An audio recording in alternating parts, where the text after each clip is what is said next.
Social media సభ్యులందరికీ నమస్కారాలండి. ఈరోజు సంపాదన చూడండి. పొద్దున్న నుంచి లాగిన్ 9 గంటలు 10 గంటలు లాగిన్ ఉంటే పొద్దున 9 గంటలకు లాగిన్ ఉన్నా. ఇప్పుడు సాయంత్రం 8 అవుతుంది రాత్రి. ఒక్కటే ఒక బుకింగ్ పడ్డది, అది 2,261 రూపాయలు నాకు మిగిలింది. అది డ్రాపు 78 కిలోమీటర్ల దూరంలో డ్రాప్ ఉంది. డ్రాప్ చేసి ఇంటికి ఒక ఖాళీగా వెళ్తున్నా. 8 అయినా టైం ఇంకా ఇప్పటివరకు బుకింగ్ లేదు. చూడండి మీరు ఇంట్లోనే. డ్రాప్ చేసి ఇంటికి ఖాళీగా వెళ్తున్నా. మళ్ళీ 78 కిలోమీటర్ అటు ఇటు కలిపి 150 కిలోమీటర్లు అంటే 160 కిలోమీటర్ల డీజిల్ తీయండి. 1000 రూపాయలు మిగిలిన నా సంపాదన ఇదే అండి. పర్ డే హోటల్లో పనిచేస్తాం. ఇంకోటి కంప్లీషన్ స్కోర్ చూడండి ఎంత ఉందో. 50 ఉంది. ఒకటే ఆర్డర్ పొద్దునే క్యాన్సల్ అయింది. అది కూడా డేట్ అండ్ టైం చూడండి. పొద్దున క్యాన్సల్ అయిన ఆర్డర్కు ఒకటే ఆర్డరు. అది తీరా లొకేషన్ కూడా వెళ్ళలేదు. ఆర్డర్ పికప్ చేసుకున్న కస్టమర్ క్యాన్సల్ చేసేసింది. పికప్కి వెళ్ళడానికి వెళ్తే కస్టమర్ క్యాన్సల్ చేసింది. దానికి 50% పడేసింది చూడండి ఒక్క ఆర్డర్కు. దీనివల్ల కూడా నష్టమే ఉంది. ఈ భయానికి కస్టమర్ ఏ ప్రోడక్టు బుక్ చేస్తున్నాడో, ఏ ప్రోడక్టు డెలివరీ చేయమంటాడో తెలియదు. ఆ రిస్క్ తీసుకొని కూడా పోవాలి, చేయాలి కన్ఫామ్ అని ఫోటో రోడ్ మెంటల్ టార్చర్ చేస్తున్నాడు చూడండి. ఇది ఎంతవరకు సమంజసం? డ్రైవర్ కారణము, ఓటర్ కారణము, కస్టమర్ కారణము ఉంటే మమ్మల్ని మాకు శిక్ష పడడము ఎంతవరకు న్యాయం? ఇది ఎలాంటి చట్టము అని అడుగుతున్నా. ఎంత దుర్మార్గమైన పరిస్థితి చూడండి. 50% అండి ఒక్క ఆర్డర్, ఖాళీ ఒకటే ఒక ఆర్డర్. అది కూడా కస్టమర్ రీజన్ బుక్ చేసిండు, మరి ఏమనుకున్నాడో క్యాన్సిల్ చేసిండు. అయినా మాకే ఎఫెక్ట్ పడుతుంది. ఎట్లా ఎఫెక్ట్ పడుతుంది? 50% ఉంటే మాకు ప్రైమ్ మెంబర్ రాదు. 10 సెకండ్స్ లేట్ బుకింగ్ అవుతుంది. నువ్వు ఒక్కసారి ఆర్డర్ తీసుకున్నావు అంటే కస్టమర్ కాలు మొక్కుతావో లేదా ఫ్రీగా డెలివరీ చేస్తావో మాకు సంబంధం లేదు. కంప్లీట్ చేయాల్సిందే. వితౌట్ రీజన్ కంప్లీషన్ స్కోర్ వాడేస్తున్నారు. వితౌట్ రీజన్ సస్పెండ్ చేస్తున్నారు. ఆడ కరెక్ట్ రీజన్ లేదండి. బట్ 2 days సస్పెండ్ చేసి నన్ను already. Overload, overwrite, over పెడుతూ ఉంటే క్యాన్సల్ చేపిస్తే సస్పెండ్ చేసాం. ఇప్పుడు కంప్లీషన్ స్కోర్ పడిపోయింది. కారణం ఏంది చెప్పండి మీరు? నాది తప్పు అంటారా? చెప్పండి. ఆన్లైన్లోకి రావడమే నా తప్పు. నువ్వు ఎట్లాంటి పరిస్థితుల్లో ఉన్నావో, నువ్వేం చేస్తావో సంబంధం లేదు. 100% నువ్వు ఆర్డర్ కంప్లీట్ చేయాల్సిందే అని పోర్టర్ మెంటల్ టార్చర్ పెడుతుంది. ఈ బాధ భరించలేక, ఇటు అప్పులోల బాధ భరించలేక, ఇటు పోర్టర్ బాధ భరించలేక, ఇటు కస్టమర్ బాధ భరించలేక, ఇటు ప్రభుత్వం చేసే చలానాల బాధ భరించలేక, అన్ని బాధలు మా మీదనే, కష్టపడటం మీదనే. అంటే మేము కష్టపడాలా లేకపోతే దారుణాలు చేయాలా అర్థమవుతలేదు. మరి ఎలాంటి సిస్టమ్ ఉన్నదో, ఎలాంటి సిస్టమ్ని ఫాలో అవ్వాలో పూర్తిగా అర్థమవుతలేదు. ఎంతవరకు సపోర్ట్ చేస్తావో చూస్తాం. మరి ఇక మాకు ఇలాంటి కష్టపడినప్పుడు సపోర్ట్ చేయకపోతే, మరి దారుణాలకు దిగినప్పుడు మమ్మల్ని అడిగే హక్కు ప్రభుత్వానికి లేదు. కష్టపడటానికి సరైన న్యాయం జరగాలి. అప్పుడు అడిగే హక్కు ప్రభుత్వానికి ఉంది. తప్పు చేసినప్పుడు శిక్షించే అధికారం ఉంది. మరి న్యాయంగా కష్టపడటానికి న్యాయం జరగకపోతే ఇంకేం చేయాలో చెప్పండి మీరే. ప్రభుత్వ అధికారులను, ఇన్ని చదువులు చదివిన వాళ్ళని అడుగుతున్నాను. ఎవరు బాధ్యత వహిస్తారండి? మేము పోర్టర్ బుక్ చేసాం, పోర్టర్లో కస్టమర్ బుక్ చేసాం. తీరా ఆడుకోయినాక ఓవర్లోడ్ ఉంటుంది, ఓవర్ హైట్ ఉంటుంది. తీసుకోబో, మేము ఇంతకుముందు బుక్ చేసినాం, అందరు తీసుకోమంటారు. నువ్వే కొత్తగా ఎక్స్ట్రా ఛార్జ్ అడుగుతున్నావు, ఇది ఎక్కడిది న్యాయం అంటనే అంటున్నారు కస్టమర్. అంటే ఇంతకుముందు తీసుకోయిందంటే ఇదే బాధ. ఏ బాధ? సస్పెండ్ చేస్తాడా అని, సరైన బుకింగ్లు లేవా అని. వచ్చింది ఏదో అట్లా చేసుకొని బతుకుతున్నాం. అసలు ఈ దాంట్లో ఏం వెళ్తుంది చెప్పండి మీరు. పోయిన వారం అయితే మరీ దారుణంగా సంపాదన. ఈ వారం డే మొత్తంలో 8 అవర్స్ లాగిన్లో ఉంటే కేవలం 2200 వచ్చింది. అదే 78 కిలోమీటర్ డ్రాప్కి వెళ్ళినా, డ్రాప్ నుండి ఇంటికి వెళ్తున్నా. చూడండి మీరు, ఆన్లైన్లో ఉన్నది మీకే తెలుస్తుంది కదా. ఆన్లైన్లో ఉన్నానా ఆఫ్లైన్లో ఉన్నానా. 8 అవర్స్ కరెక్ట్ టైమింగ్ కూడా చెప్తా చూడండి. పొద్దున్న 10 నుంచి కౌంట్ చేస్తే సాయంత్రం రాత్రి 8 గంటల వరకు లెక్కలోకి తీసుకుంటుంది పోర్టర్. ఆ లెక్క ఎట్లుందో చూడండి. ఇక మరి స్టిల్ ఇంకా టైం చూడండి, ఇంకా నేను ఆన్లైన్లోనే ఉన్నా. ఇది ఆన్లైన్ 7:55 అవుతుంది. 8 అయినా ఇంకా 5 నిమిషాలు 8 కానీ అయినా బుకింగ్ లేదు. ఇంతసేపు ఏడైతే డ్రాప్ చేసినానో డ్రాప్ పాయింట్లోనే వెయిట్ చేసి ఇప్పుడే బయలుదేరిన. డ్రాప్ పాయింట్ నుంచి 7:50కి బయలుదేరిన నేను, అయినా బుకింగ్ లేదు. మాకు డీజిల్ తీయంగా అంతా తీయంగా ఇంజన్ అరుగుతుంది, టైర్లు అరుగుతాయి, మా టైం వేస్ట్ అవుతుంది. అయినా కానీ మా బాధని అర్థం చేసుకోకుండా పోర్టల్ కస్టమర్ కేర్కి పెడితే మాకు తెలియదు సార్, ఏదన్నా కంప్లైంట్ రేజ్ చేస్తే మాకు తెలియదు సార్, టెక్నికల్ టీం కాల్ చేస్తుంది మీకు అంటారు. వాళ్ళు కాల్ చేయడానికి నెక్స్ట్ డే కాల్ చేస్తారు. ఆ ప్రాబ్లం ఎట్లా సాల్వ్ చేస్తారు అంటే ఆ ప్రాబ్లం మా మీదనే పడ్డది. అది పోర్టర్ మీద వాళ్ళే, అటు కస్టమర్ మీద వాళ్ళే. ఎవరు బెనిఫిట్ వండిండ్రు? పోర్టర్ బెనిఫిట్ వండింది. మేము కంప్లీట్ చేసిన ఆర్డర్ మీద కమిషన్ తీసుకొని పోర్టర్ బెనిఫిట్. మేము చేసిన ఆర్డర్ అది ఓవర్లోడ్ కానీ ఓవర్ వెయిట్ టైం కానీ కస్టమర్ బెనిఫిట్. బట్ లాస్ పోయింది ఎవరు? మేము. మళ్ళీ అందులో పికప్ నుండి డ్రాప్కి వెళ్ళే మూమెంట్లో ఒకవేళ డ్రాపింగ్కి వెళ్ళే టైం ఏరియాలో ఏదైనా అంటే ఆ దారి బంద్ ఉన్నా, లేదంటే తిరిగి వెళ్ళాలన్నా ఆ ఎక్స్ట్రా కిలోమీటర్స్ వస్తుంది చూసారా, అది కౌంట్ అవుతలేదు. దాని మీద కంప్లైంట్ చేస్తే కూడా మాకు సంబంధం లేదు సార్ అంటారు పోర్టర్.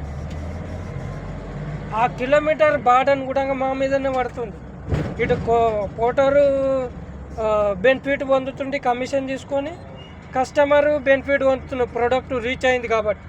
అది ఎట్లనైనా పోండి, దారి లేదన్నా అంటే కస్టమర్ తిరిగిపో, లేదంటే దారి తయారైన తర్వాత అంటే దారి వేసినాక పో అంటే అన్ని రోజులు వెయిట్ చేయాలి.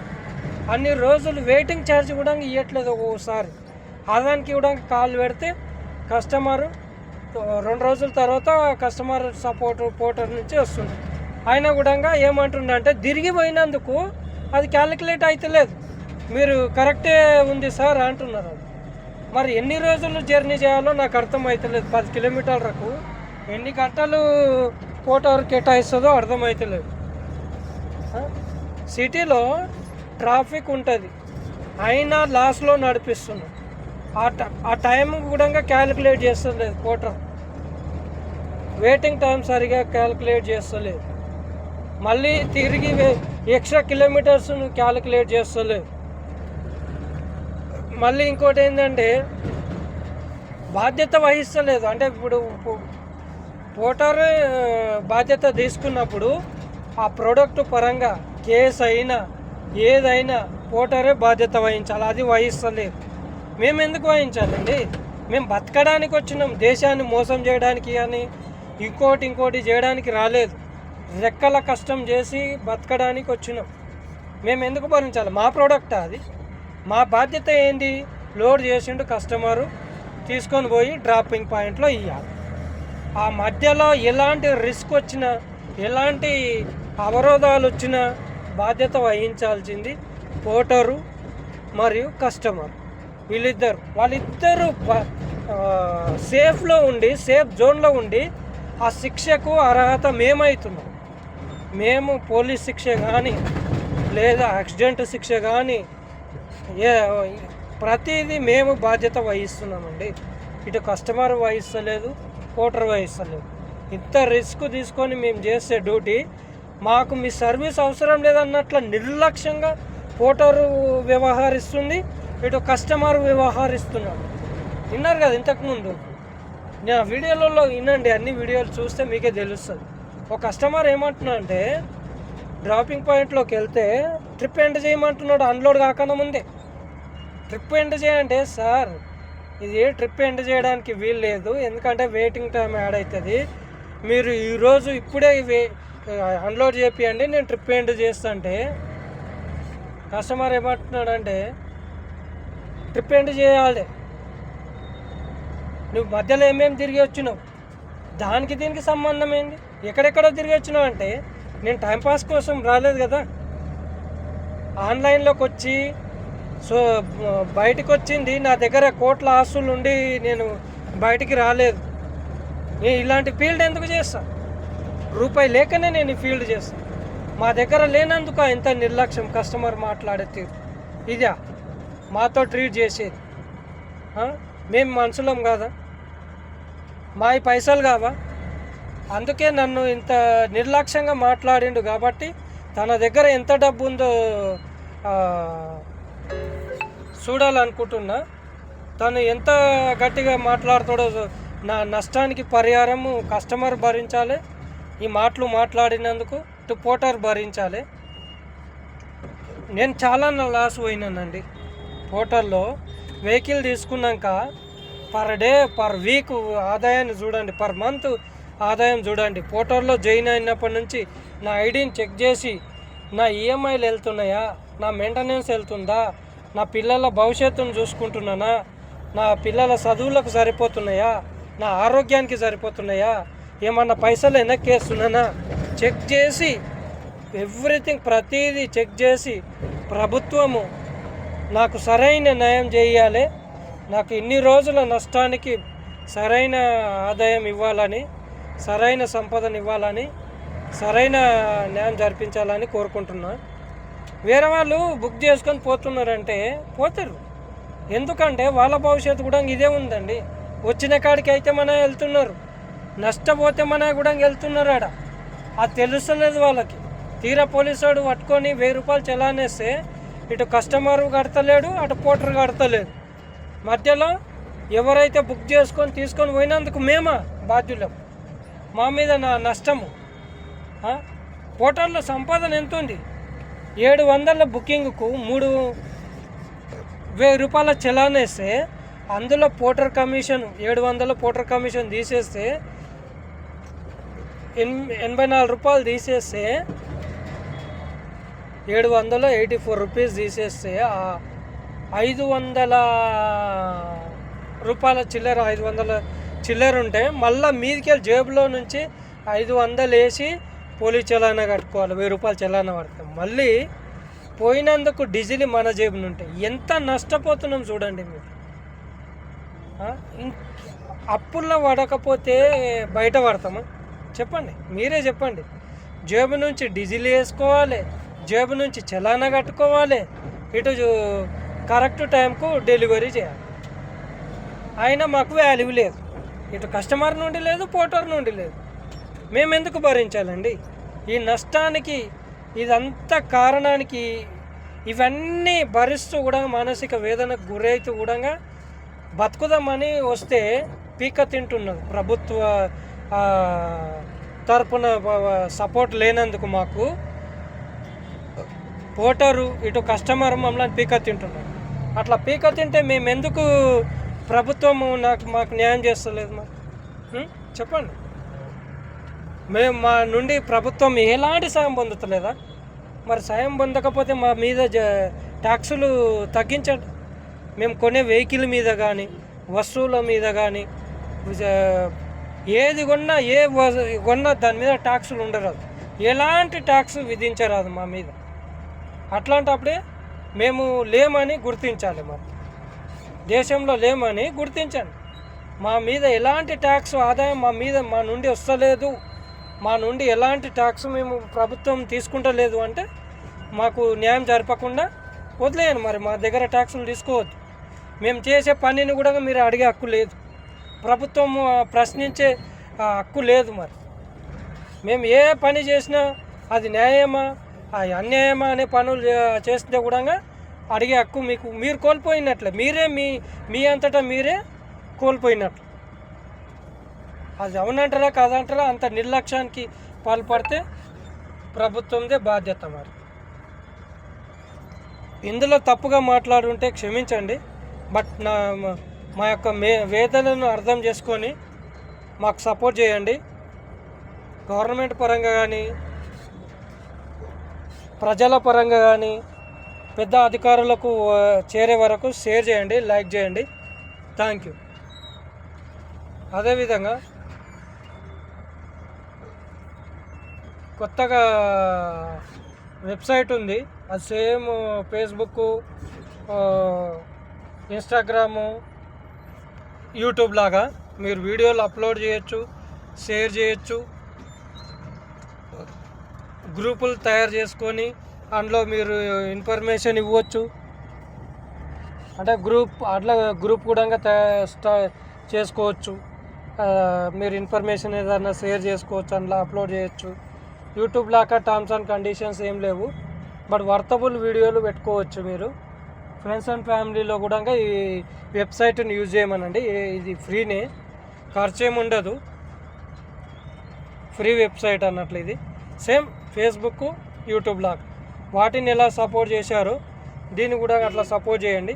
మీరు వీడియోలు కూడా అప్లోడ్ చేసుకోవచ్చు ఈ వెబ్సైట్లో. పోస్టులు కూడా పెట్టుకోవచ్చు, రీల్స్ పెట్టుకోవచ్చు. తర్వాత యూట్యూబ్లో ఎట్లా డబ్బులు సంపాదిస్తారో దీంట్లో కూడా డబ్బులు సంపాదించుకోవచ్చు. సేమ్ లైక్ యూట్యూబ్ యాడ్స్ వల్ల మీకు మీ వీడియోలకు ఎట్లా డబ్బులు వస్తాయో ఆ విధంగా డబ్బులు సంపాదించుకోవచ్చు. స్టార్టప్లో ఉంది, ఇప్పుడే యూజ్ చేసుకోవచ్చు అన్నట్లు. కానీ ఫేస్బుక్లో అంటే వీడియోలు డిలీట్ చేస్తుండే, అంటే వితౌట్ రీజన్. అది టర్మ్స్ అండ్ కండిషన్స్ ఏందో మరి